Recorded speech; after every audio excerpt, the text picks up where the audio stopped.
যদি একটা খাস সমুদায় আর উম্মাহ ফি সাবিলিল্লাহওয়ালা এত আঘাত হয়ে গেছে, তাহলে এই ভারতের তো 120 কোটি হিন্দুরা আছে।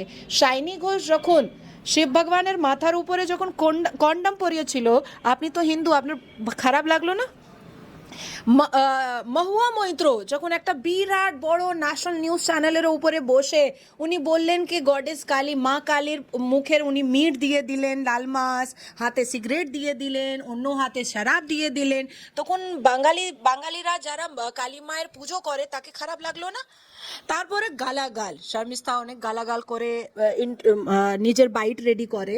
তাহলে 2021-এ আপনি ফরহাদ হাকিম বিধানসভা ইলেকশনের একটা বাইট বের করুন তো, ও ভারতীয় জনতা পার্টি কার্যকর্তাকে মা বোনের গালি দিয়েছে, যা অনেক ভাইরালও হয়েছিল, বাংলা হান্টের আরো খবর দেখতে নজর রাখুন। বাংলা খবর মানেই বাংলা হান্ট।